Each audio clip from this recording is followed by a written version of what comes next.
Study IQ IAS, अब तैयारी हुई affordable. Friends, what if I से दिस थिंग दैट कि आपका जो नेक्स्ट सिप ऑफ सोडा या एरेटेड ड्रिंक है वो अब आपको महंगा पड़ सकता है, या वो लोग जो अब टोबैको खरीदने जा रहे हैं और अपनी पॉकेट में टोबैको रखने वाले हैं उनके लिए वो उनकी पॉकेट पर बहुत भारी पड़ सकता है। जी हां दोस्तों, जीएसटी काउंसिल की जो अपकमिंग मीटिंग है उसमें यह प्रपोज किया जा रहा है कि आने वाले समय में जो जीएसटी है वो एरेटेड ड्रिंक्स और सिगरेट टोबैको पर महंगा होगा, यानी कि 35% का जीएसटी उनके ऊपर लगाया जाएगा। तो फ्रेंड्स, पूरे इस वीडियो में हम जानेंगे कि सरकार ये क्यों लेकर आ रही है, क्या ये सिर्फ एक रेवेन्यू गेन करने का तरीका है या इसके पीछे एक कंप्लीट स्ट्रैटेजी है। साथ साथ में हम ये भी जानेंगे कि जीएसटी काउंसिल क्या होती है, जीएसटी क्या है, और उसके अलावा हमें यह भी समझना होगा यहां पर कि ये जीएसटी रेट कट्स जो होते हैं इसका इफेक्टिव इंप्लीमेंटेशन इकोनॉमी में कैसे होता है। तो पहले बात कर लेते हैं ओवरऑल जो अभी की इंपॉर्टेंट न्यूज है, that is related to hike in GST. तो देखिए, जीएसटी काउंसिल की मीटिंग होने वाली है 21 दिसंबर को, और उसमें यह प्रपोजल है कि आने वाले समय में जीएसटी रेट जो अल्कोहल और जो सिन टैक्स हैं, सिन गुड्स हैं, उन पर 35% तक बढ़ा दिया जाएगा। इस इमेज को देखकर आप अपना मूड पहले मत चेंज करिएगा। इंपॉर्टेंट बात यह है कि जीएसटी काउंसिल ने कहा है कि सिन गुड्स के ऊपर 35% का जीएसटी रेट लगेगा। स्पेसिफिकली कौन से प्रोडक्ट्स पे? जो कि पब्लिक हेल्थ के लिए हार्मफुल हैं। That means all those products which are very harmful for public health, we call them sin goods. These goods are not only creating a negative impact on their health but also on other health, suppose passive smoking and etcetera. तो सरकार का यहां कहना है कि public health और environment को effect करने वाले जो गुड्स हैं, जैसे कि सिगरेट है, टोबैको है, और इन सब पे हम 35% का जीएसटी अब चार्ज करेंगे। अगर हम बात करें रीजन बिहाइंड दिस मूव, क्यों ये किया जा रहा है, तो पहला रीजन तो ऑब्वियस सी बात है, सरकार का रेवेन्यू जनरेशन ज्यादा होगा। और आपको यह भी पता होगा कि भारत सरकार बहुत सारी जो प्रोडक्ट्स हैं उनको 5% की जीएसटी रेट के अंदर रखते हैं। You all know that GST rates हमारी 4 तरीके की हैं। यूजुअली अगर हम जीरो को भी काउंट कर लें तो 0%, 5%, 12%, 18% और 28%। और जो ये जो नई रेट आ रही है that is 35% for specific products that are the sin goods. तो यहां पर सरकार का एक ऑब्जेक्टिव तो होता है कि भाई रेवेन्यू जनरेशन हो जाएगा। दूसरा, सरकार ने कहा है कि बहुत सारे प्रोडक्ट्स पे सिर्फ 5% जीएसटी लगता है। अब ऐसे केस में सरकार का जो रेवेन्यू लॉस होता है वो सरकार इस टैक्स से, जो एडिशनल टैक्स सरकार लगा रही है, पहले ये सब 28% पे आते थे, अब इन सबको 35% के दायरे में लाया जा रहा है। तो जो 7% का एडिशनल टैक्स सरकार लगा रही है, ये एक तरह से इनके लिए रेवेन्यू रियलाइजेशन होगा उन गुड्स पे, एक तरह से ये कॉम्पनसेशन होगा उन गुड्स के कंटेक्स्ट में जहां पर सरकार 5% का टैक्स चार्ज करती है। उसके अलावा हेल्थ और सोशल रिस्पॉन्सिबिलिटी, आपको पता है भारत सरकार का ऑब्जेक्टिव वेलफेयर एक बहुत बड़ी प्रायोरिटी होती है। तो यहां पर कहीं ना कहीं हेल्थ और सोशल रिस्पॉन्सिबिलिटी के तहत भी सरकार ये काम करना चाह रही है, क्योंकि टोबैको कंजम्पशन से जो हेल्थ प्रॉब्लम्स होती हैं, और ना सिर्फ हेल्थ प्रॉब्लम खुद की बल्कि जो पैसिव स्मोकिंग होती है वो और डेंजरस है। तो अगर मैंने एक पाई चार्ट में ये बताया कि ओवरऑल अगर हम बात करें तो जो 18% टैक्स रेट है, जो 18% टैक्स रेट है, वहां से सरकार को बहुत बड़ा रेवेन्यू रियलाइजेशन होता है। यानी कि जो गुड्स 18% के दायरे में आते हैं, सरकार का रेवेन्यू रियलाइजेशन वहां से हाईएस्ट है, फॉलोड बाय 28% एंड देन 5% और लोअर टैक्स रेट। तो अगर हम ओवरऑल बात करें तो 78% का जो टैक्स प्रपोर्शन है वो 18% टैक्स से है, 28% टैक्स 28% टैक्स रेट जो 14.6% रेवेन्यू जनरेट करता है, और साथ साथ में 7.3% रेवेन्यू जनरेट करता है ओवरऑल जीएसटी का 5% के दायरे वाले गुड्स।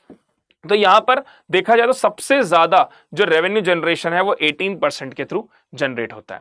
अब अगर हम बात करें सरकार ने जो प्रपोज चेंजेस बताए हैं जीएसटी रेट्स में और अदर गुड्स में, वो क्या है, तो देखिए 5% जीएसटी है गारमेंट्स अप टू प्राइस 1500, मतलब 1500 का गारमेंट अगर आप कोई खरीद रहे हो तो उस पर 5% का जीएसटी है।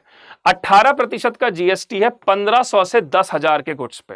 यानी कि अगर मान लीजिए कोई गुड्स 1500 से 10,000 के बीच में है तो उस पर 18% का जीएसटी है, और अगर कोई गुड्स 10,000 से बियॉन्ड है तो उस पर 28% का जीएसटी। इसका ऑब्जेक्टिव ऑब्जेक्टिव कोर यही है कि कहीं ना कहीं जो रिच इंडिविजुअल्स हैं या वेल्दी इंडिविजुअल्स हैं उन पे, और जो लेविश प्रोडक्ट्स हैं, लग्जरी प्रोडक्ट्स हैं, उन पे टैक्स ज्यादा लो, उससे रेवेन्यू रियलाइज करो और उस रेवेन्यू को फिर डिस्ट्रीब्यूट करो वीकर सेगमेंट के अंतर्गत, और जो सरकार को नुकसान हो रहा है कम टैक्स रेट्स का, उसकी भरपाई सरकार यहां से करेगी। तो इसमें अगर हम बात करें तो tax more reflective on the pricing of the garments and income brackets जो डिफरेंट है उन पे अलग अलग तरीके से चार्ज होगा, और यहां पर लग्जरी और हाई एंड आइटम्स जैसे कॉस्मेटिक्स है, वॉच है या जो शूज हैं, उनके ऊपर यहां पर लग्जरी आइटम्स के ऊपर टैक्स रेट्स बढ़ाई जाएगी। इसके अलावा सरकार ने एक और बहुत बड़ा मूव यहां पर लिया कि हेल्थ और लाइफ इंश्योरेंस को लेके। आपको पता है कि सरकार लगातार एल्डरली जो लोग हैं, उनके एजेड जो लोग हैं, उनके लिए सरकार बहुत ज्यादा कंसर्न रहती है, और सरकार का यह भी कहना है कि जो सीनियर सिटीजन्स हैं उनके हम जो इंश्योरेंस प्रीमियम्स हैं उस पर जीएसटी को एग्जम्प्ट कर देंगे। यानी कि अगर कोई अबव 60 व्यक्ति है और अगर वो अपना कोई प्रीमियम पे कर रहे हैं हेल्थ इंश्योरेंस का, तो उस पर उनको जीएसटी पे नहीं करना होगा। साथ साथ में जो अदर सिटीजन्स, अगर आप 5 लाख तक का हेल्थ कवरेज लेते हो, हेल्थ इंश्योरेंस लेते हो 5 लाख तक का, तो आपको उस पर भी कोई जीएसटी पे नहीं करना होगा। लेकिन अगर 5 लाख से ऊपर का आपका इंश्योरेंस है तो उस केस में आपको जीएसटी पे करना पड़ेगा, एंड दैट इज 18% नाउ, वो 18% होगा। इसका ऑब्जेक्टिव देखिए दो हैं। पहला तो यह है कि भारत की मैक्सिमम पॉपुलेशन को इंश्योरेंस कवरेज के अंदर लेके आना। यू ऑल नो कि 2047 तक हमें पूरी कंट्री में इंश्योरेंस पेनिट्रेशन को बढ़ाना है। साथ साथ में यहां पर सरकार का एक और बड़ा ऑब्जेक्टिव है कि 5 लाख का इंश्योरेंस कवरेज तक अगर हम नो जीएसटी रखेंगे तो ज्यादा से ज्यादा लोग मेडिकल क्लेम्स लेंगे, और उससे कहीं ना कहीं ओवरऑल मेडिकल इंश्योरेंस लेंगे, और उससे मेडिकल इंश्योरेंस से इकोनॉमी में एक तरह की मेडिकल इंश्योरेंस और हेल्थ इंश्योरेंस की प्रोस्पेरिटी आगे बढ़ेगी ओवरऑल। और अगर हम बात करें अब इसमें कॉम्पनसेशन सेस जो है, देखिए कॉम्पनसेशन सेस क्या है ये भी बता देता हूं मैं आपको। 2017 में जब जीएसटी को इंट्रोड्यूस किया गया था तो सरकार ने 5 साल के लिए ये कहा था कि जीएसटी से जो रेवेन्यू आएगा वो हम आपको डिस्ट्रीब्यूट करेंगे, क्योंकि बहुत सारे टैक्स जीएसटी के अंदर सबस्यूम हो गए थे। उनमें से कई टैक्सेस ऐसे थे जो राज्य सरकार को अच्छी इनकम दिलाते थे। अब भारत सरकार का यह कहना था कि 2017 में जीएसटी इंट्रोड्यूस करते वक्त कि राज्य सरकार आपको बहुत सारे नुकसान हुए हैं, इसके लिए अगले 5 साल तक हम आपको जो भी हमें जीएसटी से कॉम्पनसेशन आएगा वो पैसा आपको हम देंगे अकॉर्डिंग टू डिफरेंट क्राइटेरियाज। अब यहां पर सरकार ने बोला कि भाई कोविड भी आ गया उसी बीच में, तो सरकार ने कहा ये कॉम्पनसेशन सेस जो है इसको हम 2026 तक एक्सटेंड कर रहे हैं, यानी कि 2026 तक राज्य सरकारों को केंद्र सरकार से रेवेन्यू मिलता रहेगा। So originally the cess was end after 5 years, but it was extended until March 2026 to help pay back the loans taken by central government to compensate states for revenue loss due to COVID-19 pandemic. अब यहां पर एक चीज और बहुत important है, revenue neutral rate, जिसके ऊपर लगातार सवाल उठ रहे हैं।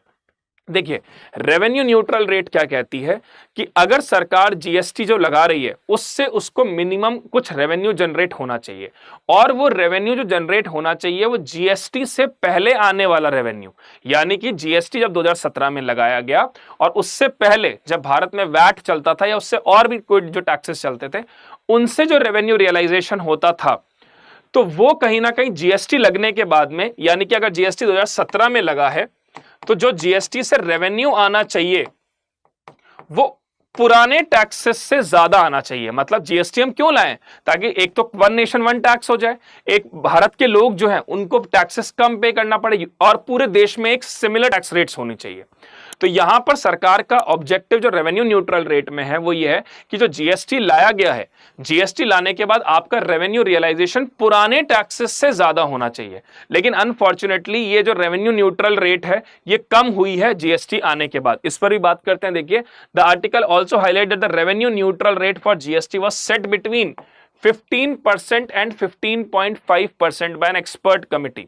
मतलब रेवेन्यू न्यूट्रल रेट लगभग 15 से 15.5% के आसपास होनी चाहिए थी। अब यहां पर देखिए क्या है, the revenue neutral rate is the GST rate need to ensure that government revenue after GST is at least as much as the revenue before its implementation. मतलब जीएसटी इंप्लीमेंट करने से पहले जो आपको रेवेन्यू जनरेट होता था अदर टैक्सेस से, at least उसके बराबर यहां पे होना चाहिए, और उससे ज्यादा होता है तो और अच्छी बात है। लेकिन अभी अगर आप देखें तो एवरेज जीएसटी जो रिटेन हो रहा है वो रहा है 11.64, जो कि फिस्कल ईयर 2023-24 के लिए था। और ये कहीं ना कहीं बहुत कम है। इसका बहुत बड़ा रीजन ये भी है कि बहुत सारे गुड्स जो हैं वो 5% की टैक्स रेट के दायरे में है, जिससे सरकार को रेवेन्यू रियलाइजेशन कंपैरेटिवली कम होता है। क्लियर बात। और कहीं ना कहीं आप और भी देखें कि ओवरऑल यहां पर जो गुड्स हैं उसमें से 28% की टैक्स रेट वाले गुड्स भी बहुत कम है। तो जो 28, देखिए दोनों बात हो रही है। 5% वाला जो जिसमें गुड्स है वो गुड्स ज्यादा है, तो अगर 5% वाली दायरे में गुड्स ज्यादा है तो सरकार को रियलाइजेशन रेवेन्यू का कम होगा। और 28% वाली जो टैक्स रेट है उसमें गुड्स कम है, तो जब उसमें गुड्स कम है तो ऑब्वियसली बात है वहां भी रेवेन्यू रियलाइजेशन कम है। तो ये इसके दो रीजन हैं जिसकी वजह से ये रेवेन्यू न्यूट्रल रेट कम हुआ है। साथ साथ में अगर हम बात करें जीएसटी की वजह से क्रिप्टो की जो मनी रियलाइजेशन हुआ है उससे भी यह पता लगता है कि बहुत सारा टैक्स इवेड हो रहा है इन दिस क्रिप्टो सिस्टम। तो देखिए, GST department also crack down on tax evasion by crypto currency exchange. Investigation into 17 exchanges revealed a total of 824 crore in tax evasion.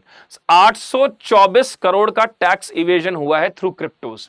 और कहीं ना कहीं इसमें ये एक बहुत इंपॉर्टेंस बताई जा रही है कि अगर हमने इसको रेगुलेट प्रॉपर नहीं किया, अगर हमने इसको प्रॉपर तरीके से इंप्लीमेंट नहीं किया और जीएसटी रेगुलेशन ढंग से यहां पर नहीं लगाई तो आने वाले समय में ये सरकार के लिए नुकसान और ज्यादा बढ़ा सकती है।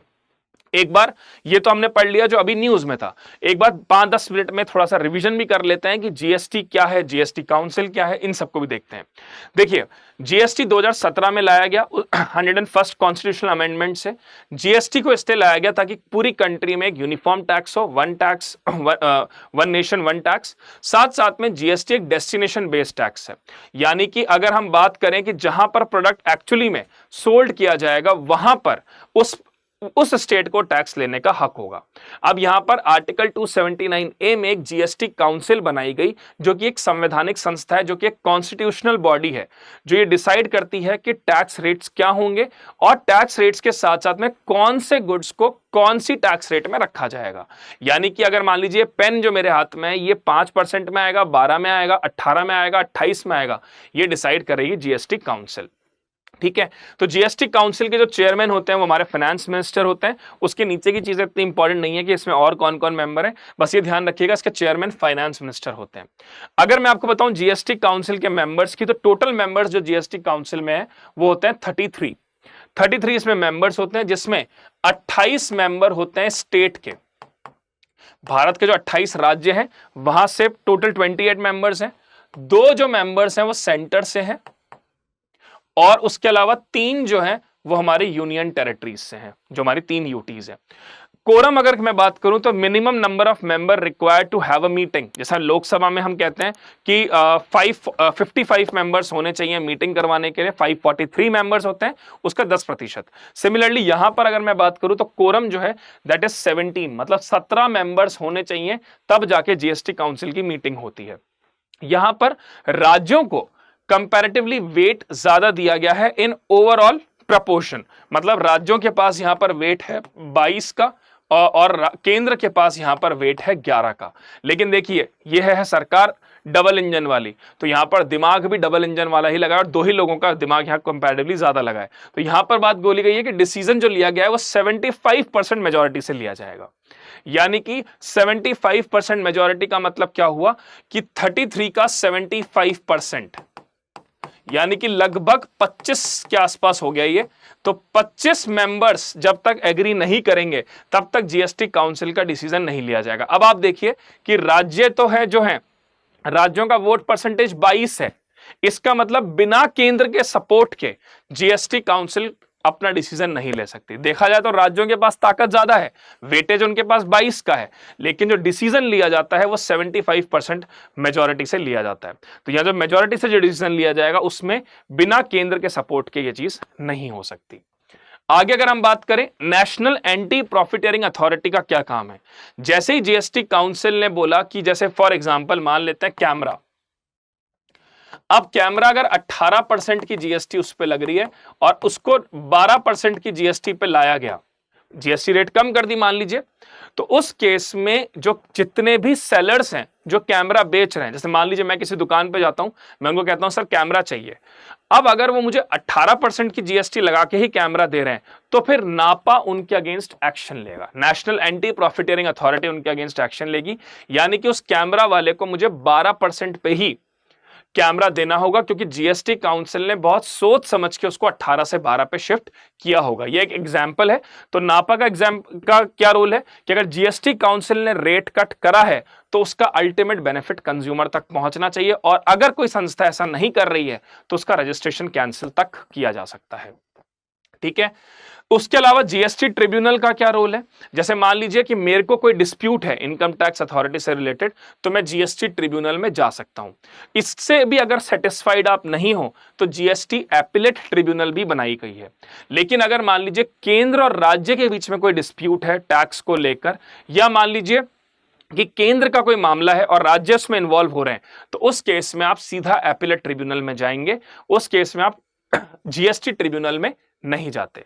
आपको यह भी पता होगा जीएसटी 3 तरीके का होता है। सेंट्रल जीएसटी, जिसमें टैक्स जो होता है वो केंद्र सरकार का होता है। जैसे मान लीजिए इंट्रास्टेट, महाराष्ट्र की कोई कंपनी है, उसने कोई गुड्स बनाए और महाराष्ट्र के सिटीजन ने उसको परचेस करा, तो दैट इज इंट्रास्टेट। उस पे जो टैक्स अगर केंद्र सरकार लगा रही है उसको हम सीजीएसटी कहते हैं। एसजीएसटी भी इंट्रास्टेट के लिए होता है, उसका रेवेन्यू राज्य सरकार को जाता है। एक होता है आईजीएसटी, इंटीग्रेटेड जीएसटी। मान लीजिए महाराष्ट्र की कंपनी ने कोई गुड्स बनाया और बिहार का कोई व्यक्ति उस गुड्स को खरीद रहा है, तो वो इंटर स्टेट हो गया। अब अगर इंटर स्टेट है तो उस पर आईजीएसटी लगता है, जिसका रेवेन्यू केंद्र और राज्यों के बीच में डिस्ट्रीब्यूट होता है, और कितना डिस्ट्रीब्यूट होगा ये जीएसटी काउंसिल डिसाइड करती है।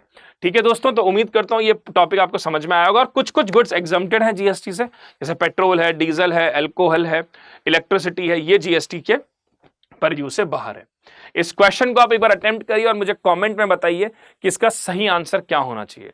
What is the correct answer of this particular question? मैं आपके आंसर्स का वेट करूंगा और उम्मीद करता हूं कि आपको ये टॉपिक अच्छे से समझ में आया होगा।